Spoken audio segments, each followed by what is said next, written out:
Hello everybody, welcome to Part C of Lecture 33. Let's take a look at the presidential election of 1932. All right, by 1932, Herbert Hoover is at a complete loss of what to do.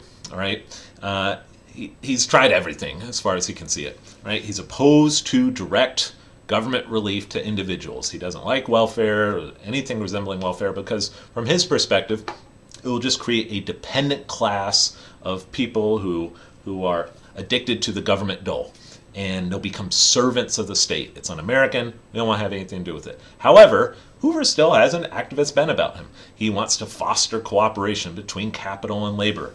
He spearheads the Reconstruction Finance Corporation early in 1932 to lend emergency funds to banks and railroads. In the summer of 1932, he increases taxes on the wealthy in order, in part, to finance a giant public works project, which he signs in July of 1932. $2 billion of public works, financed by that new tax revenue. He doesn't want deficit spending. We'll raise taxes on the wealthy to pay for it.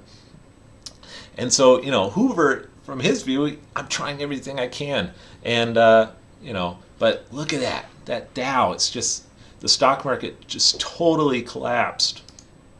We saw the numbers in the last video, the Hoovervilles, the bank failures, and they're continuing, those bank failures. No end in sight. And I said it at the end of the last video, I'll say it again. I mean, you feel a little bad for Hoover, right? Even if you disagree with his approach and you think, he should have done a lot more. Still, notwithstanding, I mean, again, he didn't ask for this. It was just thrown on him, and he doesn't know what to do. And as far as the public is concerned, the public sees him as just, by 1932, he's cold, he's indifferent, even heartless, which wasn't a fair characterization of Hoover. Hoover wasn't cold and heartless toward to the plight of Americans. This was a man who ran the relief effort in Belgium in 1914. This is a man who headed the Food Administration under Woodrow Wilson. This is a man who was the heart and the conscience of the Republican Party under Harding and Coolidge when he was Secretary of Commerce. But now look at him. Disgraced. One of the most detested men in America by 1932, along with Andrew Mellon, who he threw out as Treasury Secretary in February. All right, people are done with Hoover, and so in 1932, Hoover's going to give it a shot. He's running for re-election. He's running against this Democrat here, Franklin Delano Roosevelt. Franklin Delano Roosevelt was governor of New York, and a very different man from Hoover, and he's going to be a tough candidate for Hoover to run against. Let's take a look at Roosevelt a bit. Here he is in the early 1930s. A strong figure, ambitious man, but also a man with an upbeat and optimistic personality. Hoover, by this point, is sullen. He's pessimistic. FDR, brings some of a welcome change on that campaign trail. FDR has vision and promises a new deal for the American people. So who is FDR? Well, Franklin D. Roosevelt was born in 1882 to a family of privilege and a well-connected blue blood family in New York. Family of great wealth, the Roosevelt family. He was a distant cousin of Theodore Roosevelt, and he was raised in this mansion here in Hyde Park, New York, overlooking the Hudson River. And this remained his primary residence throughout the rest of his life. As a child, he went to very prestigious elite schools. And then when he became a young adult, he enrolled in Harvard College. Did quite well there. But it was during this time as a young adult that he decided, notwithstanding his wealth, he would like to pursue a career of public service. And he, like Theodore Roosevelt, he was drawn to the competition and in the political world. He married Eleanor Roosevelt. They ended up having 6 children together. In 1910, he entered the New York State Senate and did quite well there. And then under the Woodrow Wilson administration during World War I, he got a job as Assistant Secretary of the Navy. And, so he was a man, a Democrat. And in 1920, Herbert Hoover runs on the Democratic ticket for the White House. He runs as vice president. The top of the ticket was a man named James Cox. Now, funny story about this, Franklin Roosevelt actually approached Herbert Hoover in 1920 to see if Hoover wanted to be at the top of the ticket. Hoover was seen as a progressive man, perhaps, and Hoover hadn't yet committed to the Republican Party or the Democratic Party. Hoover turns it down and ends up joining the Harding administration in the Department of Commerce. FDR runs as vice president. They lose that election. Then in 1921, FDR suffers a major disease. At first, people thought it was polio. Now, it is thought that was Guillain-Barré. But his legs were permanently paralyzed. And from that point forward, he was unable to walk unassisted. Here he is on some crutches in the 1920s.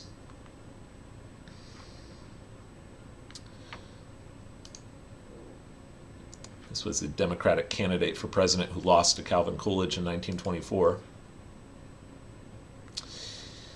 But FDR did not let that stop him, and in 1928 ran for governor in New York and won that election. So he's governor of New York after 1928. He is an ambitious man. Also, Franklin Roosevelt was not an ideologue.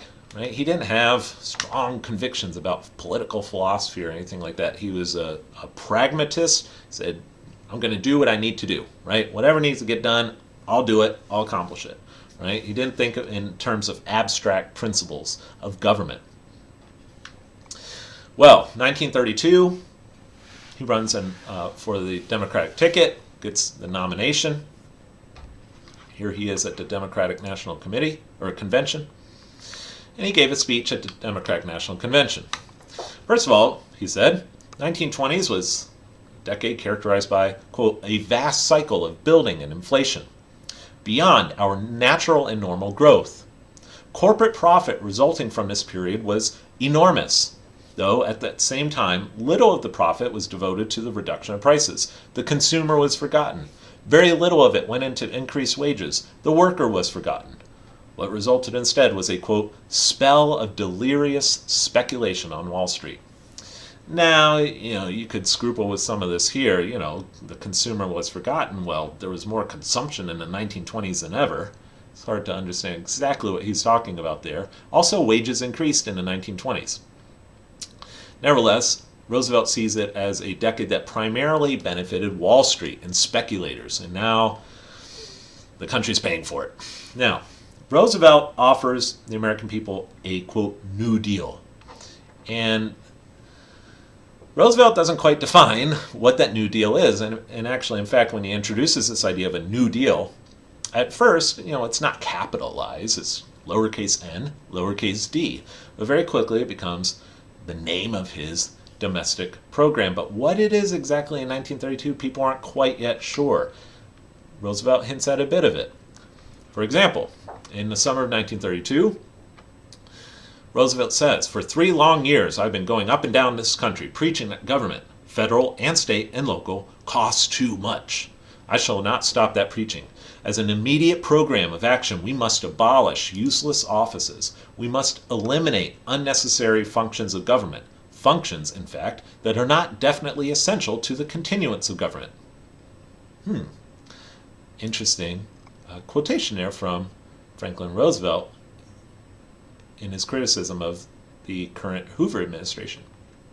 We must merge, we must consolidate subdivisions of government, and like the private citizen, give up luxuries which we can no longer afford. He's speaking of government spending in government offices. I propose to you, my friends, and through you, that government of all kinds, big and little, be made solvent, and that the example be set by the President of the United States and his cabinet. And here we give a bit of a hint at the New Deal. Again, vague, but a window into what he might be talking about here. Democrats, quote, must be a party of liberal thought, of planned action, of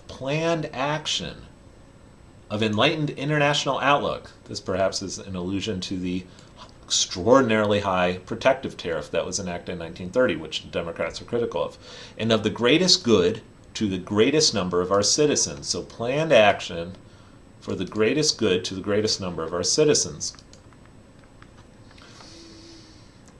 In a speech at Sioux City, Iowa in September of 1932, he said, quote, I accuse the present administration of being the greatest spending administration in peacetime in all our history. It is an administration that has piled bureau on bureau, commission on commission, and has failed to anticipate the dire needs and the reduced earning power of the people. Bureaus and bureaucrats, commissions and commissioners have been retained at the expense of the taxpayer. Wow, greatest spending administration in peacetime in all our history. That's what he's saying of Hoover. But look at his point here. I think what FDR is saying is we need to streamline government, and use government, again, to defend and satisfy the dire needs and to reduce earning power of the people. And not only does Hoover have bureau on bureau, commission on commission, and a lot of spending, but it's not meeting the needs of the people and a reduced earning power. And then in Pittsburgh, 3 weeks after that speech, he said, quote, I regard reduction in federal spending as one of the most important issues of this campaign. In my opinion, it is the most direct and effective contribution that government can make to business. Interesting thing about the 1932 election. Now, what about this New Deal? What is that? There's a campaign button for a New Deal. This is where the more experimental side of FDR is going to come out. The country needs, he's saying this in May, so this is before the convention in May. The country needs, and unless I mistake its temper, the country demands bold, persistent experimentation. Now, Hoover's not talking like that. It is common sense to take a method and try it. If it fails, admit it frankly and try another. But above all, try something. Try something. The millions who are in want will not stand by silently forever. Above all, try something. Really captures FDR's pragmatic approach toward government. He's not worried about abstract principles and political philosophy. Let's just do what needs to get done, right? Let's do what needs to get done. Bold experimentation. We need enthusiasm, imagination, and the ability to face facts, even unpleasant ones, bravely. We need to correct, by drastic means if necessary, the faults in our economic system from which we now suffer. We need the courage of the young. So again, you're not hearing this from Hoover. You're not hearing this from Hoover. It's not radical. And, FDR is very careful to distinguish himself from radicals and communists and all the rest. That's not FDR, but this is a man who is willing to change a lot of things about American government. And he's making that pretty clear here in these speeches. Here's a newspaper. Roosevelt promises national relief. Now, a man of courage is at the helm.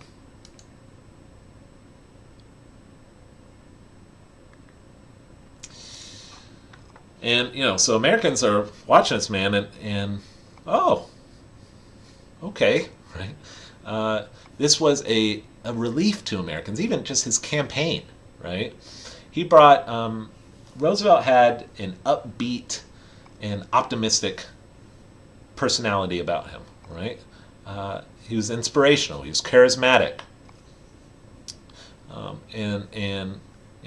The country really wanted that. Hoover is, it's obvious. Hoover's pessimistic. He doesn't have that charm anymore. And FDR is bringing the charm and that sunny outlook on the American economy, the American way of life. and Americans are drawn to it. They're willing to roll the dice and give this man a chance.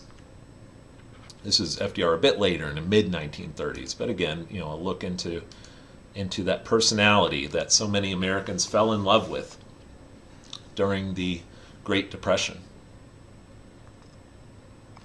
There's some campaign posters. The man with the heart. The man with the heart. Well, what does that imply? The opponent doesn't have heart. Hoover does not have a heart. This man has a heart. Vote straight Democratic for all Roosevelt candidates. The party with a soul. Wow. Republicans don't have a soul. They don't care about the working people, the plight of ordinary Americans. Forward with Roosevelt. Vote Democratic. For a New Deal. Return the government to the people on November 8th. He's ready. Are you? We need action. We need action. That was the big theme. Look at that. Look at that picture, right? Look at that. Look at that picture. President-elect Roosevelt. The nation demands constructive leadership. All right. It's a compelling case. Now, this was a frightening time in American history. Okay, you saw those stock market numbers. Unemployment's at 25%. Hoover, it's not working anymore, and you have radicals on both the left and the right. You have communists who are saying we need to overturn the capitalist system. You have fascists who want to get rid of democracy and erect a corporate state. Mussolini is in charge in Italy. Hitler is rising to power in Germany. What's going to happen in America? It's not entirely clear, right? It's a scary time in the United States. This man, he's here, and what's he going to do? It's not very clear. So a lot of people thought Roosevelt was a very dangerous man. Hoover thought that, by the way. We'll see that in a second. Very, very dangerous man. And actually, it was either 1932, I think it was 1933, Roosevelt was on record saying that he was, quote, very impressed with the job that Mussolini had done in Italy with the economy. Now, that didn't mean that he was endorsing fascism there. And of course, FDR ultimately fought fascism during World War II. So, but, it goes to show that there are all these different ideas floating around. What direction is the country going to go? And it's unclear. But this idea, we need action. We need action. Can be good, but can also be dangerous. What does action mean? What does action entail? What are you going to do? Are you going to upend the entire system? Are you going to throw the baby out with the bathwater? The entire foundations of our constitutional republic, are we going to change that too in the name of action? That's what a lot of skeptics are asking. But the country, the needs are so dire. Like, the country's in such terrible straits in 1932. They're willing to take a chance. Look at the competition. Not cutting it. My vote is going to help re-elect Herbert Hoover. Not the most enthusiastic campaign on Hoover's end. Re-elect Herbert Hoover. Why? Why? That's the question.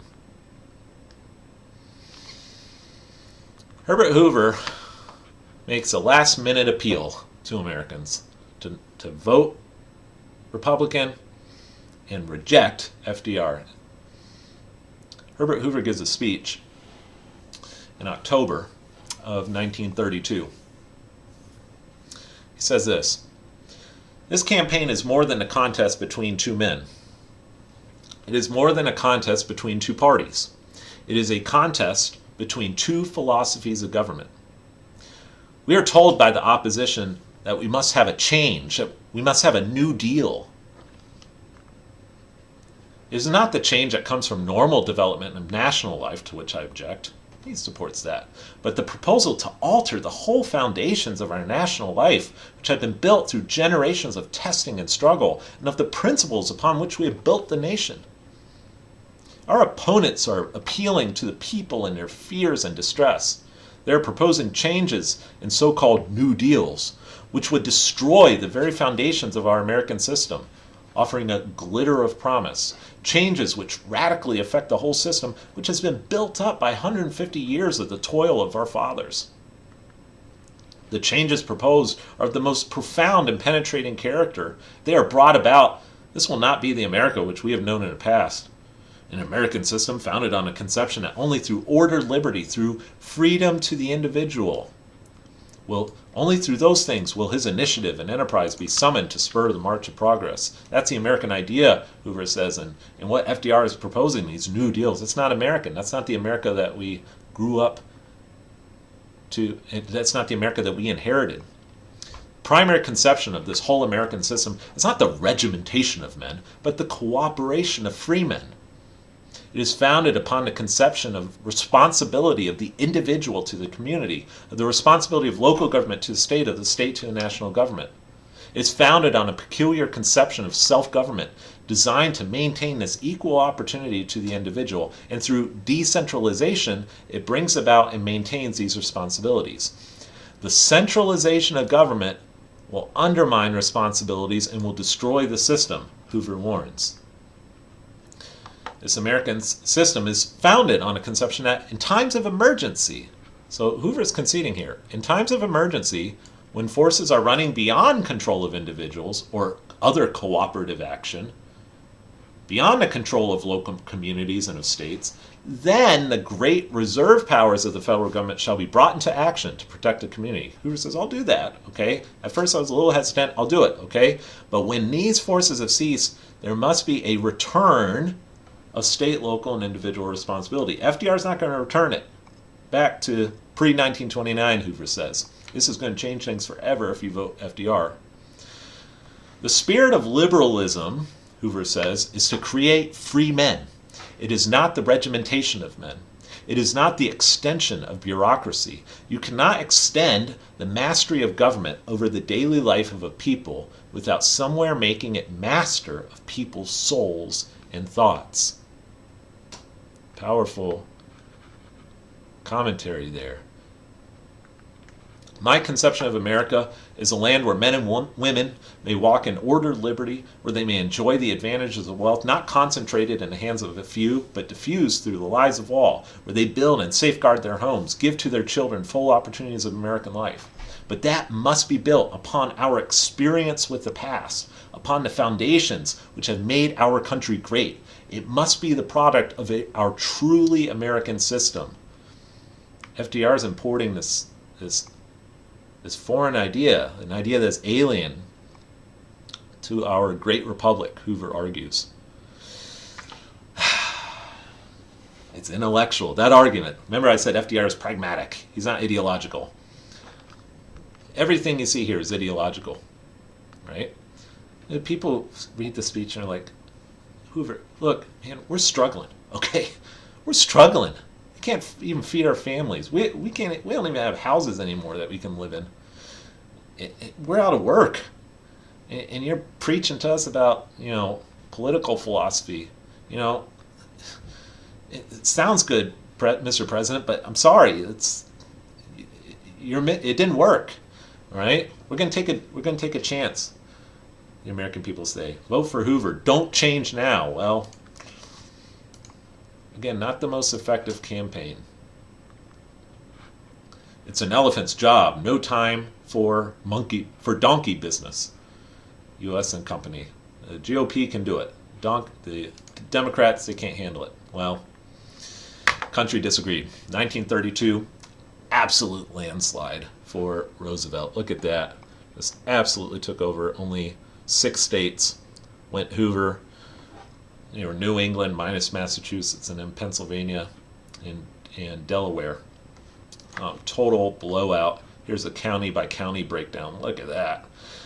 It's basically FDR won on an alliance of the Deep South, which again was solidly Democratic anyway, but then also urban workers in the North, especially here in the Midwest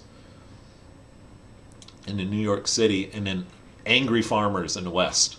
Okay, angry farmers in the West who jump the Republican ship and go Democrat. And that coalition, working class coalition, carries FDR into the White House. Actually, my great-grandfather, his name was Edward Pfeiffer, he came from a Republican family, 1920s, Republican. He was a union guy, worked in a factory that constructed or that manufactured railroad springs, right? So, working class guy. 1932, he switched to FDR. It was like, no contest. I'm going FDR. Got to go FDR. And until his death in 1975, he voted Democrat. He was Democrat all the way. Democrats, from 1932 onward, became the party of the working class. They were a working class party. Not really the case today. Actually, really since the 1990s, working class votes began to get split a bit between Republicans and Democrats, and then there was quite a monumental shift in 2016.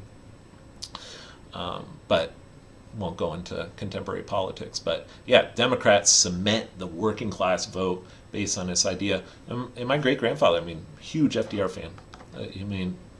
As far as he was concerned, FDR saved the country.